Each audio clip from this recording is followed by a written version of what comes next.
Let the world hear his voice. आप सबको जय मसीह की। इस सुबह के समय हम एक वचन अध्ययन करेंगे जो भजन संगीता के 121वें अध्याय के पहले वचन से है।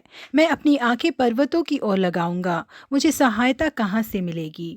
फ्रॉम माई लाइफ नाम की अपनी पुस्तक में मिसेस डब्ल्यू के नॉर्टन मिशनरी ने अपने अनुभव के बारे में लिखा है। 10 लोगों का एक झुंड न्यूयॉर्क शहर से पानी के जहाज में यात्रा के लिए निकला। वो सारे विश्वास के मिशनरी थे। वो सारे भारत में सेवकाई करने के लिए वहां से यात्रा करके आ रहे थे।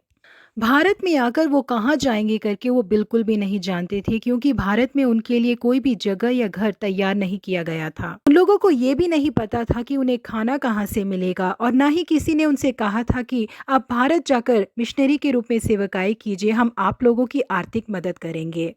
उस बहन ने कहा कि जब उन लोगों ने यात्रा को शुरू किया था, इन बातों में से एक भी बात उन लोगों के लिए बहुत बड़ी परेशानी है करके उनमें से किसी को नहीं लगा। लेकिन अटलांटिक सागर को आधा पार करने के बाद ही उन लोगों के दिल में एक सवाल उठा, भारत में कौन हमारा स्वागत करेगा, कौन हमें आसरा देगा करके जाने बिना ही हम लोग यात्रा कर रहे हैं करके उनके दिल में छोटी सी घबराहट उठी। इस घबराहट के आते ही तुरंत उसके लिए उन लोगों ने प्रार्थना करना शुरू कर दिया। उस समय परमेश्वर ने उस बहन को एक दर्शन दिया।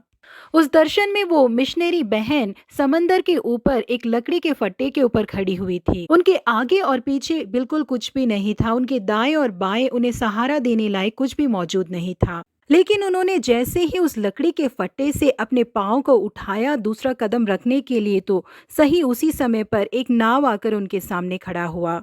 अपना अगला कदम उन्होंने उस नाव के अंदर रखा। इस दर्शन को देखते ही उस बहन को समझ आ गया कि परमेश्वर उनसे कह रहे हैं कि अगले कदम को रखने के लिए वो पूरा विश्वास परमेश्वर पे करे। सही समय पर परमेश्वर उन्हें सहायता भेजेंगे। इसे समझने के कारण उनके अंदर जो घबराहट थी वो दूर हो गई। के बाद परमेश्वर उनकी सारी जरूरतों को पूरा करेंगे करके वो खुशी के साथ यात्रा में आगे बढ़ने लगे। उन लोगों ने जैसे विश्वास किया था बिल्कुल उसके अनुसार भारत के उत्तर प्रदेश के बनारस नाम की जगह में वो ठहरे, और वहां पर पिलग्रिम्स नाम के मिशनरी सेवकाई को उन्होंने की, और परमेश्वर ने उनकी सारी ज़रूरतों को पूरा किया। जी हाँ प्रिय परमेश्वर के लोगों, परमेश्वर सही समय पर हमें सहायता भेजेंगे। उनका कार्य ना पहले और ना ही देरी से होता है। इसलिए किसी भी चीज़ के लिए चिंता मत कीजिए, अपने सारे बोझ को उन पर रख दीजिए। वो आपको सही राह पर चलाएंगे। प्रभु आप सबों को आशीषित करे। Have a blessed day.